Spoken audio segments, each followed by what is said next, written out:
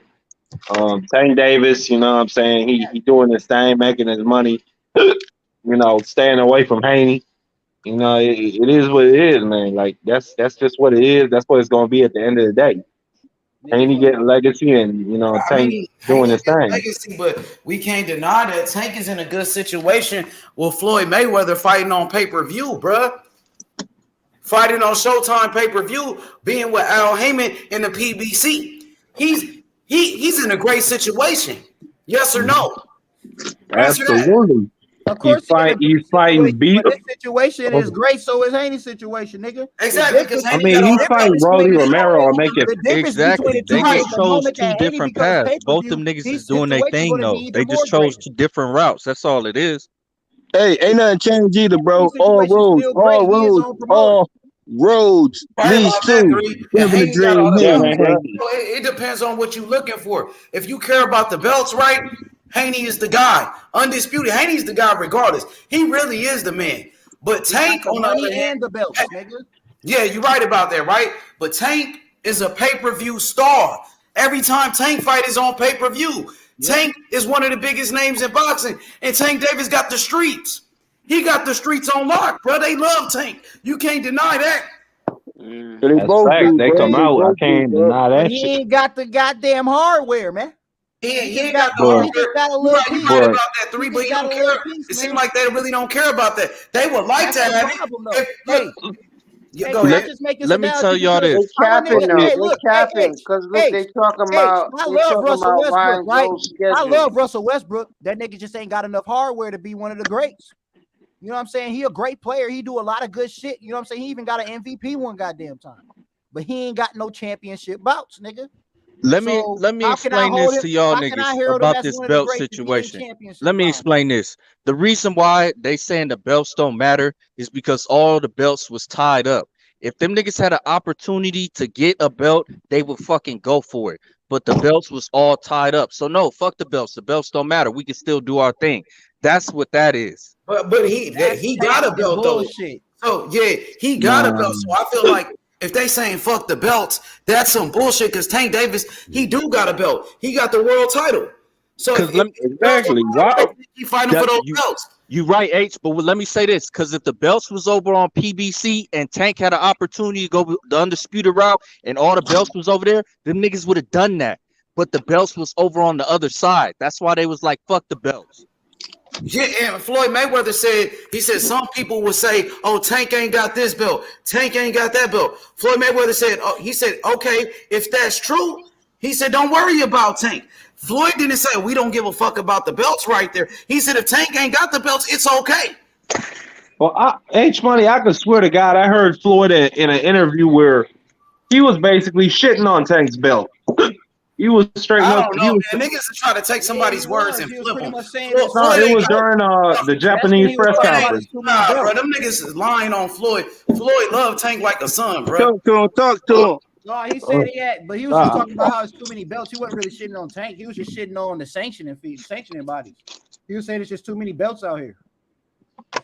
And I agree, nigga. They got a WBA, WBA World, WBA Gold, WBA fucking Super.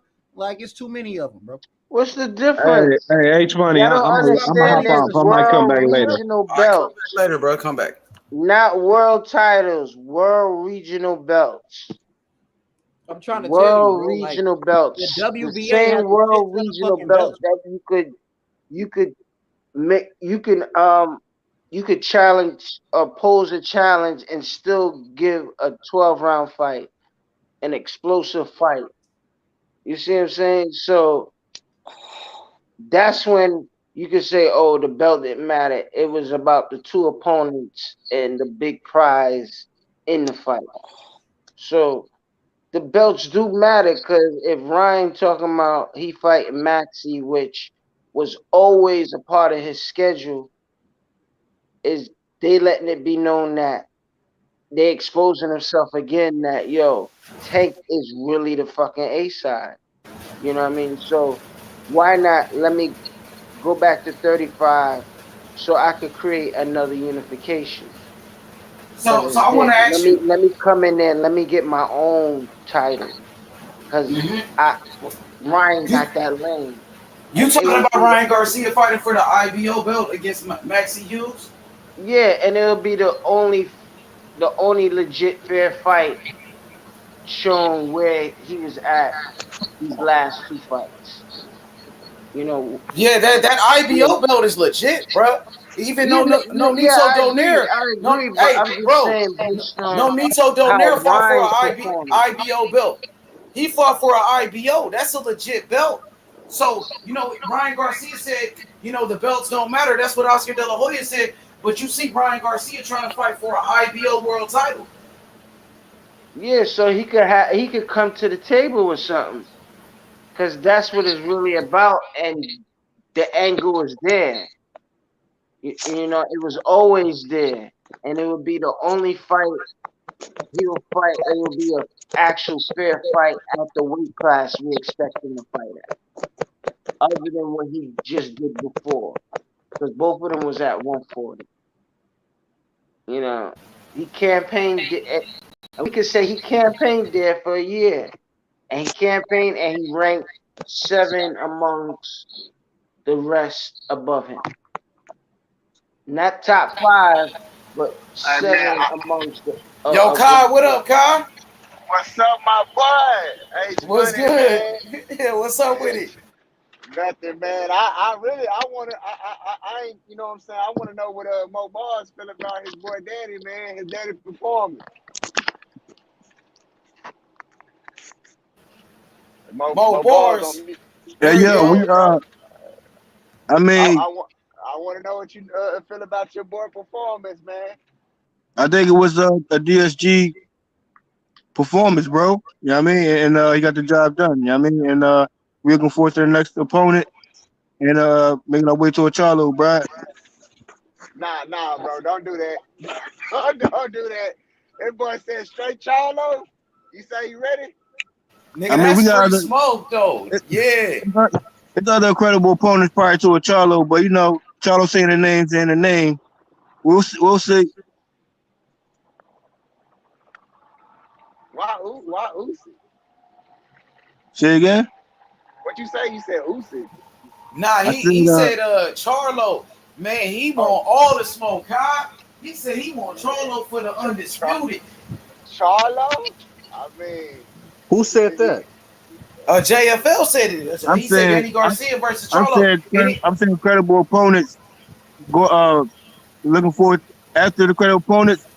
We working our way to a Charlo. Just know Charlo. You saying the name, bro. Facts. Hey, look, y'all. Hey, look, y'all know Danny Garcia ain't a bitch. He ain't never been no bitch. They try to play Danny Garcia early in his career, nigga. He fought Keith Thurman when Keith Thurman was at his best, man. He fought Errol Spence, Sean Porter. Danny fight anybody. He will fight Charlo, bro. I'm saying Charlo respecting him. You know what I mean? Respecting the Charlo fans as well. I'm a Charlo fan too. So don't get it twisted. All I'm saying is this. Charlo saying the name. Don't start changing your tune when we at 154. Who you got though? I hear you saying it. Who you got? You know who I got, bro. DSG. I mean, Danny, my boy, man. You know what I'm saying? That's my boy, man. But I don't know about Charlo, man. That's just hard for me, man. Hey, Charlo, and here you go. You still got time to let it sink in, right? And going forward with other fights, you know what I'm saying? And we're going to see from there, you know what I mean? So hopefully Charlo will keep the momentum going. And Danny Garcia picking up his momentum, and we'll see when we get there, you know what I mean? Hey, John, where was your boy Spence at? He sure wasn't in Dallas yesterday, because you had Terence Crawford all over Texas all week long. He was at the fight. He was in Dallas, and Errol Spence didn't show up. Where was your boy EJ at? man, that boy was on I was looking at his damn Instagram. He was doing like events with his daughter. He had some type of like field day events he was attending with his daughter. Terence Crawford was in Dallas with no security. He was outside, nigga. Terence Crawford, the baddest man on the planet. You know what I'm saying? He don't need no security when he in Texas. EJ wasn't there, but Bud Crawford showed up. EJ was a no-show. Your boy was a no-show. Yeah, H. Yeah, he wasn't worried about it. He should be, but nigga, the number 1 pound for pound. He better be worried about Bud, because Bud gonna beat him. Hey man, that boy Hooker, I don't know, man. You know what's up, nigga. Hey man, hey, look, I don't know about him being in Hooker corner, man. Hey man, I'm starting to give I Crawford respect the your blame for goddamn that loss. decision. That's it, man. I can respect your opinion. I ain't gonna argue with it. I respect But it. Joe, he should have showed up. You know he should have showed up. When Bud Crawford didn't show up to that promo Hey, I fight. wanted him to. I wanted him to. Yeah. He fucked with Hooker, so I wanted him to. Yeah, you can't force him to do anything. I know, bro, but shit, I wanted him to show up too. But I like Nah, I EJ. think I still think they're gonna fight. I still think they're gonna fight. Man, yeah, hey, I think they is too. Hey, Yo, why? JB, look. Yo, H Money. Why he ain't show up to Texas when Spence was beating the starch out of the motherfucking Ugas? He did show up to Texas when Spence fought against Danny Garcia. Terence Crawford went to that fight. He was there. And then Terence Crawford, he always go to Texas. He be in Texas more than EJ. No, but what I'm saying is, if you want to fight Errol Spence, you came across the street. Why are you not showing support and coming to motherfucking Texas and watching these motherfuckers get out? I'm saying why You're not at EJ the didn't show fight. support. Why EJ didn't show Why support you and not? meet up with Crawford? Hey, wait, side note, H Money. You see that crowd? That's what I be talking about, man. You see that Hey crowd man. at the ATM Stadium? Yeah, Hey you talking about the which fight? The Ugas fight? No, the last fight. That Oh, you was talking about yesterday? Yeah. It wasn't Virgil Ortiz, right? Yeah, it wasn't at It's AT&T Stadium, but that motherfucker was I thought sold out. it was at AT&T. showing They was up. somewhere else. I forgot where they was at. Oh, They Hey, was somewhere. yeah, but hey, but bro. Hey, you bro. see that crowd? Well, hold bro? on, Jay. Let me see what he got to say. Go ahead. Hey, I'm saying you see that crowd, bro? Yeah, it was some people, man. A lot of people showed up. Yeah, man. Hey, look, bro. It needs some more fights in Texas, man. Yeah, you're right about that because they got a lot of fans, bro. Virgil Ortiz, a Mexican fighter, so you know what I mean. He got a lot of fans. It's a lot of Mexicans out there in Texas, but then you just got sports. Sports is big in Texas. Period. Football, basketball, and boxing now. Boxing is getting bigger. I know we waiting on. Country. I know we waiting on this Errol Spence and Bud Crawford fight, but you know what also I'm waiting on? You know what I'm waiting on, bro? I'm waiting for official call outs to be official call outs. Showing up to show up is cool. But hey, you gotta get in the ring. Yep. Either You're right Errol about Spence that. or Bud Crawford. I'm still waiting on that It's gonna official happen. call out. Showtime gonna make it happen, Officially. bro. Hey, Showtime been in boxing for 36 years, nigga. Showtime been in boxing since 1986, nigga. You know what I'm saying? They gonna make the big fights. They been making the big fights. Showtime boxing, that's the best, bro.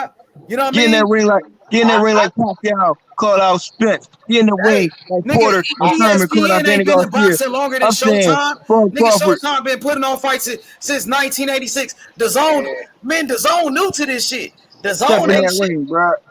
Step in that ring and make an You feel official me? call out, bro. I feel like Crawford should have signed for Floyd for one fight That's what deal. I'm waiting on. I think the fight would have happened. Been signed already if he would have did a one fight deal with Floyd, because Floyd was Showtime too. Because the problem I see is Showtime. Now you say that again. You said who should have signed with Floyd? Crawford should have signed a one fight deal with Floyd for this fight. It wouldn't be no problem because all that that's already business. I mean, they are approaching Terence Crawford. They're trying to do business with Terence Crawford, bro. You can't deny it. Like Showtime, they reaching out to Terence Crawford. They want to make a fight. They want to make that Spence fight with Terence Crawford. They want to do business with Terence Crawford. Ain't nobody else trying to do business with him right now. The Zone ain't trying to do business with him. Hey, bro. Top rank. Bob Arum ain't fucking with him no more. I don't know, H Money. I don't know, H Money. You know he dropped that goddamn lawsuit on him. I don't know. Somebody said that shit. He ain't really drop it. They said that was fake news, man. I don't know what to believe, bro. Oh man. I seen. He got a lawsuit against a top ranking Bob Arum, so they not doing business with you. And the Zone, they not fucking with you. Eddie Hearn said he ain't doing business with you. So Showtime is the only one reaching out to you, bro. They trying to do business. Now you got to negotiate. What they doing? They negotiating I think it's gonna happen. I'm thinking they're gonna fight, bro. Crawford don't care if he win or lose, bro. I think Look, Spence really want to fight. He don't care if he win or lose. They just want to fight each other, bro. that's why I'm saying he should have signed a one fight deal, or he should sign a one fight deal with the TMT, bro, because TMT is Showtime. But they negotiating though right now. They still Yep. negotiating. He still might sign with him, so we don't know what's going on. Yeah. Yeah. And I think that's the wrong assumption to have that they would want a one fight deal for him to sign. I think it's more than one fight. Yeah, Hey, but bro. Hey, bro, look out, H. it happens all the time. It happens all the time. Like, you know what I'm saying? These one fight deals with promotion groups. Hey, H.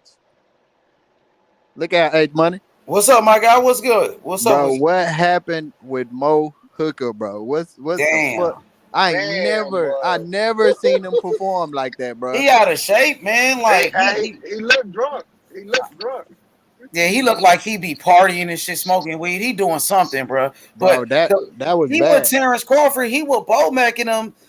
Man, like he not looking good at all, bro. He kind of make niggas look bad. Like that. I ain't gonna lie. I ain't gonna lie. Go ahead. He made Terence look bad, man. Yo, he training with Bo Mac. Yeah, Bo Mac is his trainer. Crawford was in his corner trying to help him. It was just a matter of time. I heard him talk about jab to the chest. But I think Blair Cobbs is. I don't think Blair Cobbs is good, bro. Blair Cobbs is not good to me. I think he a bum. I can't believe he lost to Blair Cobbs, bro. That looked terrible, bro. And the thing is, he's a way better fighter. He's a way better fighter than Blair Cobbs, bro. Bro, he I thought he was is, outboxing bro. Blair Cobbs. Bro, you seen Blair? You seen his face after the fight? Blair Cobbs' his eye was swollen shut, nigga. I thought Hooker was doing good though. I thought Hooker came back, but it was too late, bro. But he lost. I just don't. I don't understand. I never seen a fight like that, bro. That was sloppy, bro. He looked super flat footed, bro. Like he looked super flat footed, man.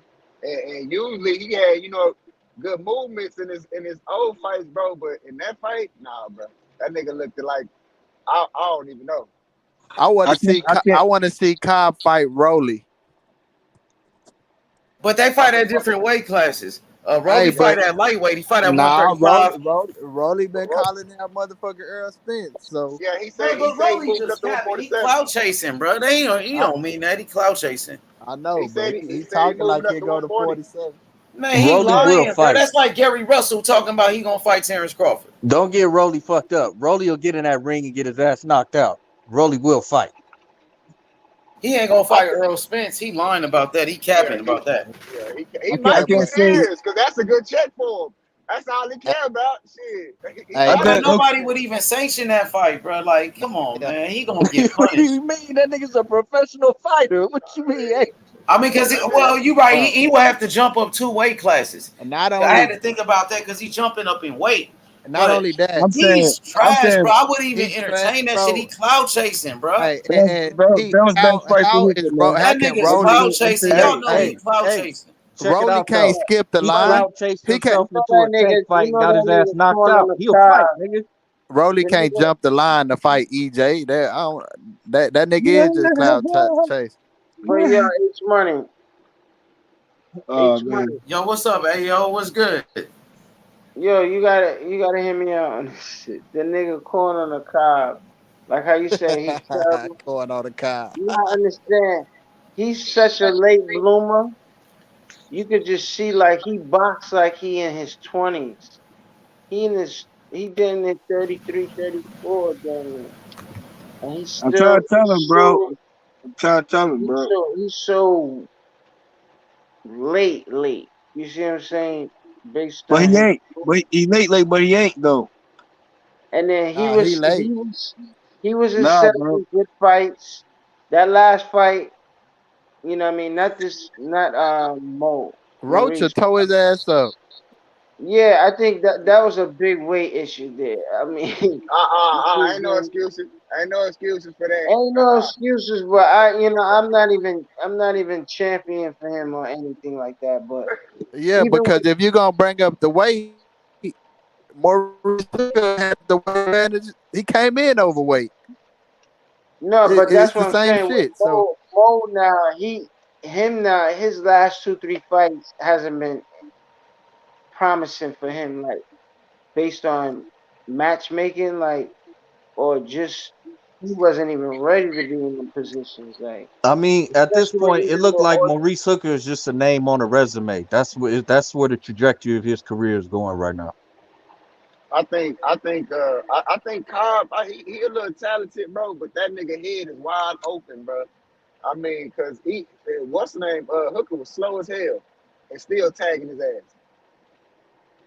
Yeah, He his was he stamina is was off, his power is off. Bro, I never So the seen nigga Mo so look like that in the ring, bro. From the jab to the body shot to the combinations, he didn't have none of that shit that you usually see from him. I ain't never seen this it version of looked that's like, Mo. not his weight class. His, bro, it his looked like he last two drunk a fights, 40. he's way beyond weight. He's out of his weight class. Like Well, I It mean, looked like he Maurice, he had a 16-month layoff. It's not like he was spending that whole time training, obviously. So the nigga was on some other shit, and he just got a fight, But and he came in 3 pounds he overweight. fucking with Bo Mac So and they Terrence changed the whole though, fucking weight class for the fight. He wasn't training like that. bro. That it nigga in looked there like he with Bo came. Mac and Terrence, bro. Yeah, and Terrence is one of the most dedicated fighters. It probably the most dedicated. Well, I'm gonna say him and Spence. Them niggas stay in the gym. So I don't I see know it how I made don't see how they he made that camp look. He made Bo Mac and them look bad yesterday. terrible. Well, I don't put that on Bo Mac and Crawford. That's just Maurice Hooker. I blame him completely for that Hey man, performance. look, you gotta blame that in the whole camp, bro. They are part of that the prep. The fighters If gonna you got fight. a if you got an undisciplined fighter, what can you do? Hey, look, and look. Once again, it's 50. I'm gonna say it's 60-40, bro. The trainers, they are liable just like the fighters, bro. They the one they the one that's prepping the game. They the one that's putting the game plan out there. Like that nigga look sloppy. It looked like the nigga looked like he drunk a 40 before he came in. Nah, but I can agree to him to this. That nigga wasn't doing shit that Bo Mac and when Terence Crawford was giving him the advice, he didn't do none of the shit that they was telling him to do. But John G, he physically, and you can look at it, he physically wasn't able to do none of that shit. You can look at how he was walking, how he was swinging, how he was moving his head. He looked drunk, bro. I Yeah, it don't looked know, like bro. that nigga should have been fighting in front of a liquor store instead of a boxing ring. Yeah, Keep it 100. Yeah, he looked drunk as hell. All right, so run it back then. Run it back. I don't even want to see it. Why would you run it Nah, back? hell no. fuck that. I don't want to see I that. Why would you You run it want to back? see that? That's a waste of time. This Mo shit bars, was a Mo bars. circus. You see what Want you to see, saying? Run it back. I want to see, And them I niggas want had to see. girls fighting right after them. Look, Mo Bar, Mo Bar. I want to see Keith Thurman and Danny Them running back, niggas man. wasn't even good enough to be the co-main event. I want to see Keith Thurman and Danny running back, man. I really do. I ain't gonna lie, I might be the minority, but I feel like Danny won that fight. Honestly, bro. That shit No is cap. recycled. That shit is kind of old, man. I want to see it, bro. Man, I think he deserved his. I think he deserved his the running right back. thing, the right thing to do will be the right thing to do. He should take a page out of Benavidez' book, run it back. But see, that's the one thing I don't like about Keith, bro. I like Keith the hoe. That nigga, he win a fight. He don't care how he win that fight. He is not going to run that bitch back. Remind you though, DSG also gave, offers to say he wanted to run it back. But 9 out of 10, you know what I mean, the opponents that he got in the ring with didn't want to do that. So there you go. Just know they ain't gonna see her as a run back type of fighter. You hear me? What? I gotta say that again. Really? Yeah, say that again, cause I just wanted to make sure you said what you said. ESG, the type that run it back, and also gave offers to run it back as well in his fights. So just know he don't duck no one, and he also wanted to give run backs for actual lead. Yeah, But Danny Garcia, real ass nigga. He'll fight anybody, bro. I ain't gonna deny that shit. other fighters will get their nod and keep it moving. All right. No, But I thought he said Keith Thurman okay. didn't want to run it back. That's why I mean, Like Danny Keith said he Urban want to fast. fight Keith. Danny said he want a rematch with Keith Keith Thurman. saying this. Yeah. They saying this now, but I'm talking about the time frame of things Yup. And Danny when the Garcia strategy called should out have been Irish made. Landy Lara. And he called out Irish Landy Lara too, who fight at 160. And he called out Charlo. bro. I don't know. Them You know last Danny two will names, fight anybody. yeah, but them last two names you named, he needs to stay away from. Well, if he lose, he lose. Danny ain't concerned about What losing. last two names you talking about? What last? Lara will destroy that boy, man. Hold on. Oh, Lara Laura and and who? Oh, here You we think go. Lara beat him right now? Here we go. Right Lara now, I like think 40. Laura. Did you see Laura You think last Lara fight, bro? still beat him? Yeah, that was on the EJ undercard, huh? Wasn't he on Yeah, the EJ bro. undercard? Yeah. Yeah. I like Lara, bro. I like all the Cuban fighters, bro. I'm a fan of the Cuban style, bro. Man, my fighter David Morrell Jr., he from Cuba. He young too. He only 24. Nigga, he one of the only young fighters that made it to America. You know what I'm saying? That kid Andy Cruz, he tried to come to America. Nigga, that nigga got caught. Nigga, they took him to jail. Nigga, Ugas went to jail 17 times trying to escape from Cuba, nigga. Yep. But look, my fighter Morrell, he made it to America, nigga, and he only 24. Nigga, he the goods, nigga, straight out of Cuba, nigga. He the best young fighter in boxing, bro. Watch, bro. I can't wait, JFL. Remember how I told you about Devin Haney? Now look at Devin Haney now. Undisputed.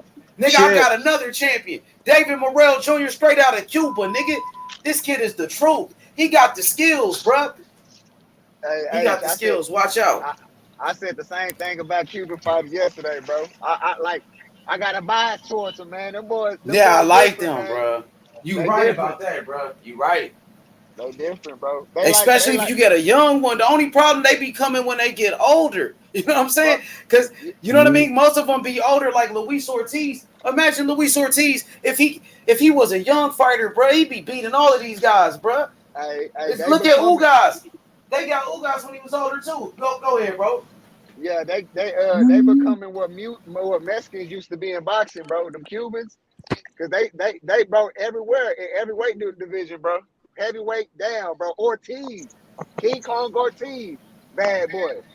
You know what I'm saying? Oh yeah, Ortiz, the truth, bro. He like 50. He's still whooping ass. Nigga, he's still whooping ass, bro. Them Cuban niggas different, man. Them niggas ain't fucking with them Americans though. Nah, they can fight, nigga. They can fight, They can fight, but they ain't fucking with the Americans, bro. Man, I mean, shit. That like I said, that they been coming to America when they got older. Now, if Luis Ortiz came to America when he was young, he would have beat Wilder, bro. Wilder got him when he was old as fuck. Like he was beating up on Wilder anyway, bro. Yep. Now, Ugas, you know what I'm saying? You just ain't seen the best Cuban fighters. Look, hey, the reason why you say that because most of them can't turn professional because it's against the law. Only a few of them made it to America and was able to turn pro. Nigga, the best ones, Teofilo Stevenson, 3-time Olympic gold medalist, nigga, heavyweight, nigga, the coldest motherfucker ever. He just couldn't turn pro. The best Cuban fighters, they couldn't turn pro, my nigga. That's the only reason you can say that. Because they've been whooping ass in the Olympics forever, nigga. That's they beat in all countries, nigga. That's facts. Hey, Ugas was here young though. Not really. Yeah, he was here. Not really. Yeah, he fought in the Nah, he was in Cuba. No, he fought in the amateurs. He fought in the amateurs. You gotta send me that. You gotta show me. He beat Terence Crawford twice in the amateurs. But he was fighting in Cuba too, though, in the amateurs. He did. He beat Crawford. He beat Crawford in the amateurs. He was in Cuba though. He didn't come here when he was young, bro. Like these other fighters, them niggas come when like they older. Fighters like Yoel Casamayor, they wasn't able to turn professional in they fucking prime. You know what I mean? But like I said, the best ones, you only seen a few of the Cuban fighters, bro. You don't know about Teofilo Stevenson, bro. You don't know about nigga Angel Espinoza. You don't know about Andy Cruz. Andy Cruz, who beat Keyshawn Davis. He can't turn pro.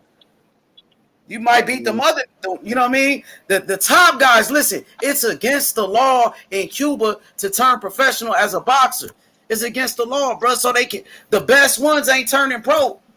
Nigga, Felix Savon, he was a 3-time Olympic gold medalist heavyweight. Nigga, he was the top guy. He couldn't have come to America. He would have went to jail, nigga. So you got a few of them, okay? You got a few of them, but them niggas still good, nigga. The ones that come, nigga. And listen, yeah, I ain't saying they ain't good, but I mean, who won Keyshawn Davis or Andy Cruz? You said, these American. All I'm they saying tit is for tat. He's the saying American Americans. fighter. He's saying American fighters are better. But he ain't seen the best Cuban fighters. That's what I'm telling him. But all I know is it's a select few of great American fighters too, John G. But them Cubans, it seemed like all them niggas got in. Bro, exactly. It's a lot of good American fighters, bro. It's a good the best fighters.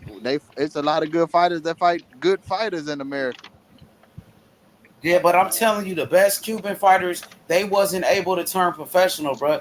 If Teofilo Stevenson, the heavyweight gold medalist 3-time, the best amateur boxer ever, bro. Look him up on YouTube. Type in Teofilo Stevenson, bro.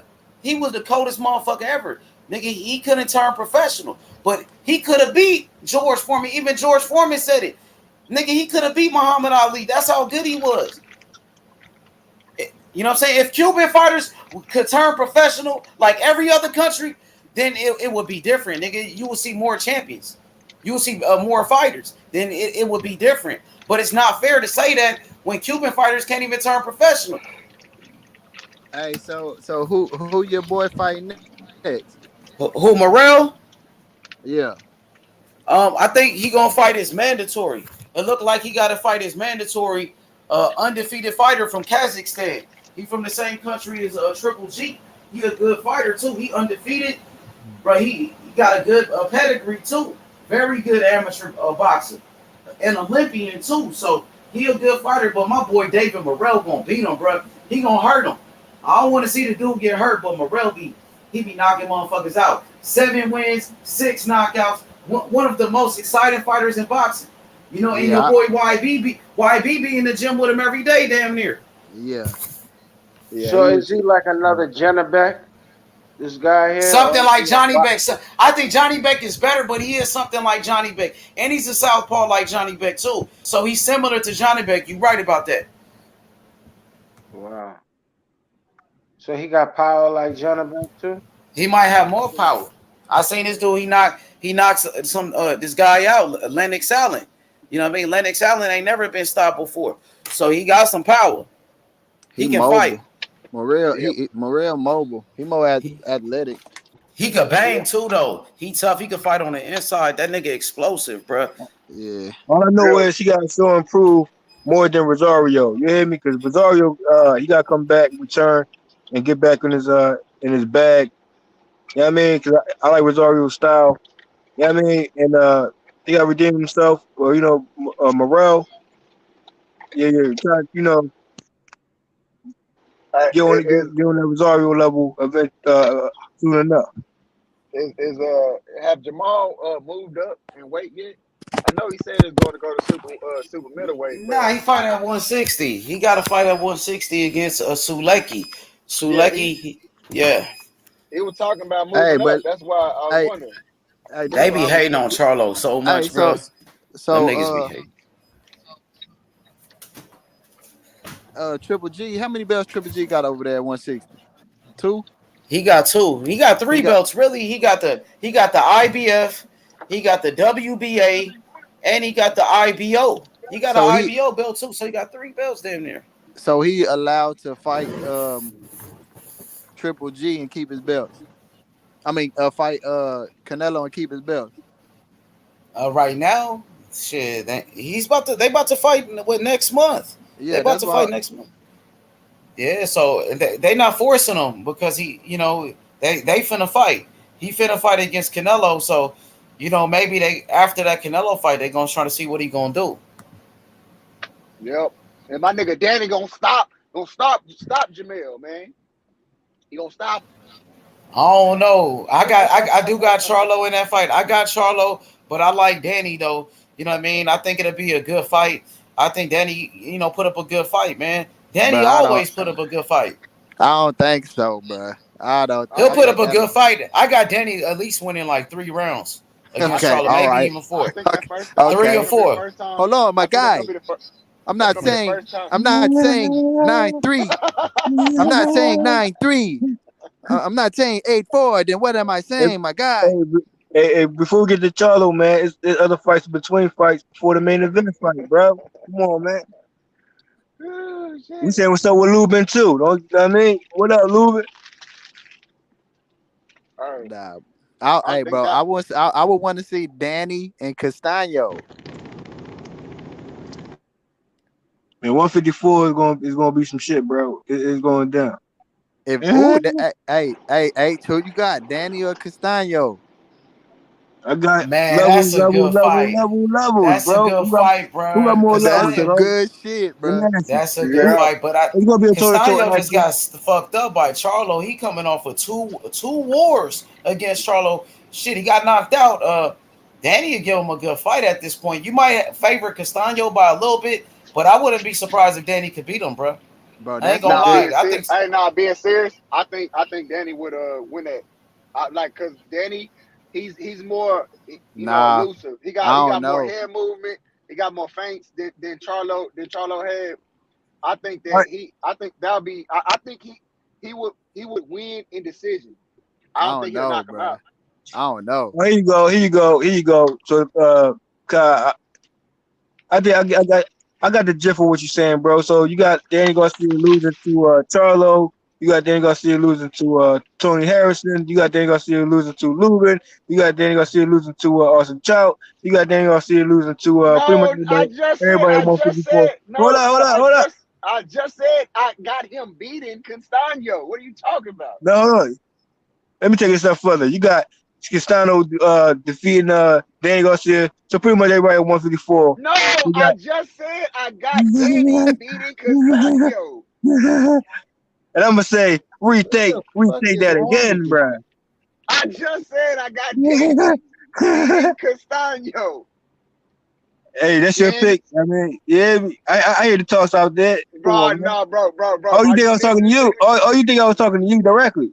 Oh, okay. No, bro, because I'm like, you said my name, bro. That I nigga, got hey, Danny this nigga, beating it might be Castano. tripping. Nigga off the doobie. Yeah, man, I got Danny beating Castano. I got I don't, Charlo. I I, got I don't Charlo beating know. I Danny though. think that'll be tough, bro. I That's think Danny tough. would be. I think Hey, Danny would bro. beat Castano and what Harrison. That's Nick's last Hey, name. this is why I don't think Danny beats Castano, bro. You'll have Okay, to, let's do Errol Spence, Castano, Bug Castano, and then Garcia Castano. Let's go. bro. That ain't even look. No, honestly, bro, I think all them dudes will walk Castano. Errol Spence and Castano.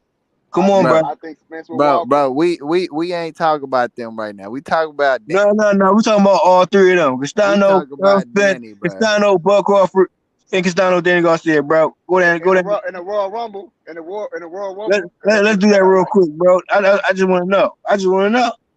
Bro, I got EJ and Bud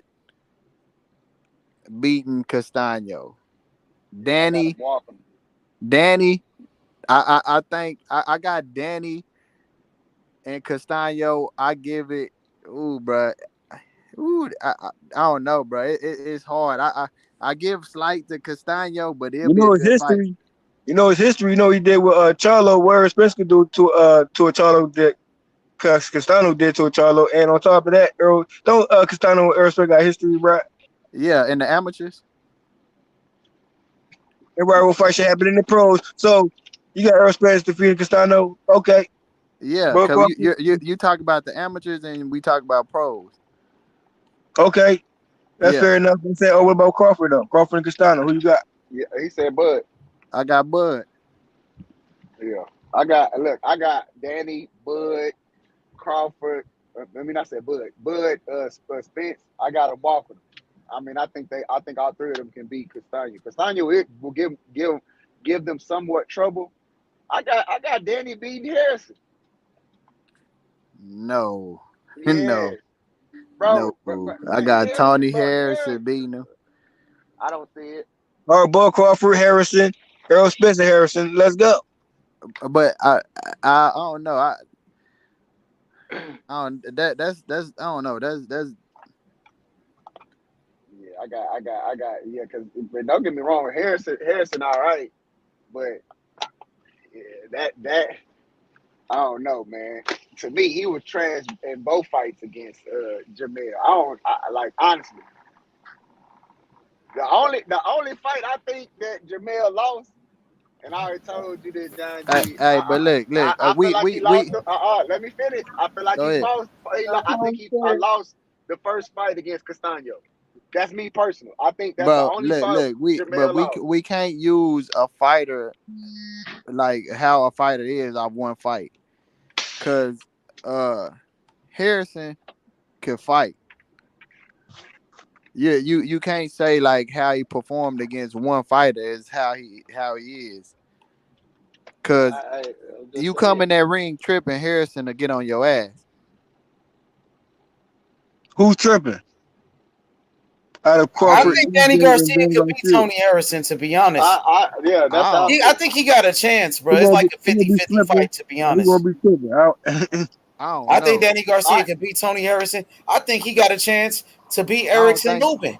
I think he got a chance to beat Erickson Lubin. That'd be a good fight. You know, I think Danny Garcia versus who else? Danny Garcia versus J-Rock, Julian Williams from Philly. You know, Philly versus Philly. That's a good one. You know what I mean? I would like to see that fight. Danny Garcia versus Jason Rosario, the same guy that Trollo knocked out with a body shot. The dude, fight. You know what I'm talking about? The nigga with the fucked up body? Yeah, I know exactly. I think Danny can punch him in the body and knock him out. Hey, yo, Harrison said recently he would like to see Danny Garcia. So hopefully, that'll be the next matchup for Danny Garcia is a Harrison. Let's get it. Yeah, he said that at the fight. He said that at the Danny Garcia fight. I mean, that's free smoke, man. But he's saying it, how he's saying it, so build up gonna be what it is. But Harrison, hey, shout out to him. No, I'm a fan of him, Harrison too. Make it happen.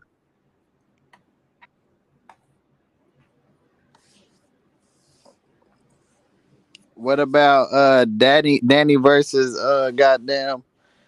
Man, I can't think of this. What's the goddamn long tall kid name? What's his name? Oh, you talking about Sebastian Fundora? Fundora. Dang, I'll probably go with Fundora, but man, Danny's a good fighter, man. You never know what Danny can do, man. And Fundora, he's still like he still need more experience. I've seen Fundora in some tough fights. Like, people don't know Fundora got a draw on his record. I thought he lost that fight against a guy named Gervonta Clark. Gervonta Clark beat him for sure. That was a robbery. They gave him a draw. They saved him. But Fundora lost that fight. You know what I mean? So Fundora's still a young fighter. He's still learning. He's still learning how to use his height and his reach. You know what I mean? So Danny is a veteran, bro. It'll be a good fight. I will favor Fundora, but I'm not gonna count Danny Garcia out, bro. What about Danny versus Zayas? Xander Zayas? Right now, I'm going with Danny. Zayas too young, man. Bro, I don't know, bro. He a prospect. He ain't ready for Danny right now, bro. He a prospect. Know, bro. He ain't never been in the ring with nobody good yet, bro. He been fighting. Come on, bro. I don't know, bro. That nigga fight like he been there for a while, bro. It looked like it against those guys. He looked good right now. I'm just saying he is good. He's a good fighter. But Danny, bro, is a world-class fighter, bro, who been a champion already. He not on Danny's level yet, bro. This is why I say that. So hold on, bro. So can you say the same thing against your guy? Who? From who you just Morrell? My fighter? You talking about my fighter? Yeah. David Morrell? How many fights? He's a champion though, bro. He got a belt. Hold on, but how many fights? Bro, he been 12 rounds. Bro, you gotta listen, bro. Listen, bro. Go ahead. He's a champ. Listen to me. Okay. Morrell, you can't compare Morrell to Zayas because Morrell no, you can't. He's a champion. He got a belt. He been going 12 rounds. Zayas ain't never been 12 rounds. He's never even been scheduled to a 12 rounder. His fights is 6 rounders, bro. And 8 rounders.